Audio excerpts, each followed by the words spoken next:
بسم اللہ الرحمن الرحیم۔ السلام علیکم۔ حضرت عبداللہ بن مبارک فرماتے ہیں، ایک مرتبہ مکہ معظمہ میں شدید قحط پڑا۔ لوگ نماز استسقاء کے لیے میدان عرفات میں جمع ہوتے رہے، لیکن کسی طرح قحط کے آثار کم نہ ہوتے تھے۔ ایک ہفتہ اسی طرح گزر گیا۔ اگلے ہفتے جمعہ کی نماز کے بعد لوگ پھر عرفات میں جمع ہوئے تو میں نے دیکھا ایک سیاہ فام ضعیف و ناتواں انسان ہے، جس نے 2 رکعت نماز پڑھ کر اللہ تعالیٰ سے دعا مانگی اور سجدے میں گر کر قسم کھائی کہ تیری عزت و جلال کی قسم، اس وقت تک سجدے سے سر نہ اٹھاؤں گا جب تک تو باران رحمت سے اپنے بندوں کو سیراب نہ کر دے۔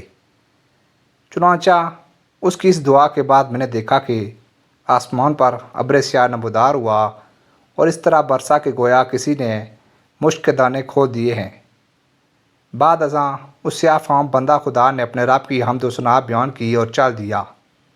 میں بھی اس کے پیچھے ہو لیا کہ دیکھوں یہ شخص کہاں جاتا ہے۔ جب وہ چلتے چلتے ایک ایسے مکان میں داخل ہوا جہاں ایک بردہ فروش رہتا تھا، میں یہ دیکھ کر واپس چلا آیا اور صبح کو کچھ روپیہ لے کر اس بردہ فروش کے مکان پر پہنچا۔ میں نے کہا کہ مجھے ایک غلام خریدنے کی ضرورت ہے۔ میری اس درخواست پر اس سوداگر نے تقریباً 30 غلام مجھے دکھائے۔ ان سب کو دیکھ کر میں نے کہا، ان کے علاوہ اور بھی کوئی غلام ہے؟ اس نے جواب دیا، ہاں، ایک منحوس سا غلام اور ہے جو کسی سے بات بھی نہیں کرتا۔ میں نے کہا، اسے بھی دکھا دو، تو سوداگر اسی غلام کو لے آیا جس کو میں دیکھ چکا تھا کہ اس کی دعا سے اللہ نے باران رحمت کی تھی۔ میں نے اس سوداگر سے دریافت کیا کہ تم نے اس کو کس قیمت پر خریدا ہے؟ سوداگر کہنے لگا کہ خریدا تو میں نے 20 اشرفیوں کا ہے، مگر آپ کو صرف 10 اشرفی کا ہی دے دوں گا۔ یہ سن کر حضرت عبداللہ بن مبارک نے فرمایا کہ ہمیں اس کی ضرورت نہیں، بلکہ میں تم کو اس کی قیمت میں 27 اشرفیاں زیادہ دوں گا۔ بس اس کا سودا کر کے میں غلام کو ہمراہ لے کر چلا آیا۔ تو وہ غلام کہنے لگا، ہے میرے آقا، آپ نے آخر مجھے کیوں خریدا ہے؟ میں تو کسی بھی خدمت کے قابل نہیں ہوں۔ میں نے عرض کیا کہ میں نے تم کو اس لیے خریدا ہے کہ میں تمہارا خادم بنوں اور تم میرے مالک۔ میری اس بات پر غلام نے دریافت کیا کہ آپ ایسا کیوں کر رہے ہیں؟ اس پر میں نے عرض کیا کہ میں کل تمہاری کرامت دیکھ چکا ہوں۔ اللہ نے تمہاری دعا قبول فرمائی اور اپنی رحمت کی بارش کر دی، جس کے لیے مخلوق پریشان تھی۔ اس نے دریافت کیا کہ کیا واقعی آپ نے ایسا دیکھا ہے؟ میں نے کہا، ہاں۔ اس کے بعد اس نے دریافت کیا کہ کیا آپ مجھے آزاد کرتے ہیں؟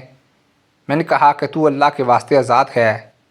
اس کے بعد میں نے سنا حتف غیبی سے آواز آئی کہ ابن مبارک، تجھے بشارت ہو، اللہ تعالیٰ نے تیری مغفرت فرما دی۔ بعد ازاں اس غلام نے کامل وضو کر کے 2 رکعت نماز پڑھی اور کہا کہ اس چھوٹے آقا کی آزادی پر تو اللہ کا شکر ہے، مگر مولائے اکبر کی آزاد کرنے پر اس کا شکر کس طرح ادا کروں؟ اس کے بعد دوبارہ وضو کر کے اس نے 2 رکعت نماز ادا کی اور دونوں ہاتھ آسمان کی طرف اٹھا کر دعا مانگی کہ الہی، تجھے معلوم ہے کہ میں نے 30 سال تک تیری عبادت کی اور میرے تیرے درمیان عہد تھا کہ تو میرا پردہ فاش نہ کرے گا، مگر اب جب کہ راز کھل گیا تو تو میری روح قبض کر کے اپنے پاس بلا لے۔ اتنے میں وہ بے ہوش ہو کر گرا، جو دیکھا تو اس کی روح پرواز کر چکی تھی۔ حضرت عبداللہ بن مبارک فرماتے ہیں کہ میں نے اس کو معمولی کفن دیا اور نماز پڑھ کر دفن کر دیا۔ بس جب میں سویا تو کیا دیکھتا ہوں کہ 2 خوبصورت بزرگ عمدہ سا لباس پہنے ہوئے، ان میں سے ایک صاحب نے مجھ سے فرمایا، اے ابن مبارک، کیا تجھے اللہ تعالیٰ سے شرم نہیں آتی؟ اور یہ کہہ کر جب وہ چلے تو میں نے دریافت کیا کہ آپ کون ہیں؟ تو انہوں نے کہا کہ میں محمد رسول اللہ صلی اللہ علیہ وآلہ وسلم ہوں، اور یہ میرے پاس حضرت ابراہیم علیہ السلام۔ آخر میں نے دریافت کیا کہ میں اللہ سے کس طرح نہیں شرمایا، حالانکہ کثرت سے نماز پڑھتا ہوں۔ اس پر انہوں نے ارشاد فرمایا کہ آج اولیاء اللہ میں سے ایک ولی کی وفات ہوئی اور تم نے اس کو اچھا کفن نہیں دیا۔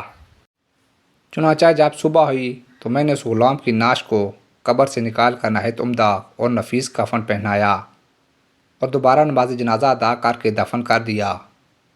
اللہ تعالیٰ اس پر اپنا رحم فرمائے، آمین۔ سچ ہے اللہ تعالیٰ اپنے متی اور فرمانبردار کی خود عزت بڑھا دیتا ہے۔ جو اپنے آپ کو اللہ کے لیے فنا کر دیتا ہے، اللہ تعالیٰ دنیا کو خود اس کے آگے جھکا دیتے ہیں۔ دعا ہے کہ اللہ تعالیٰ ہم سب کو بھی نیک بننے کی توفیق عطا فرمائے، آمین یا رب العالمین۔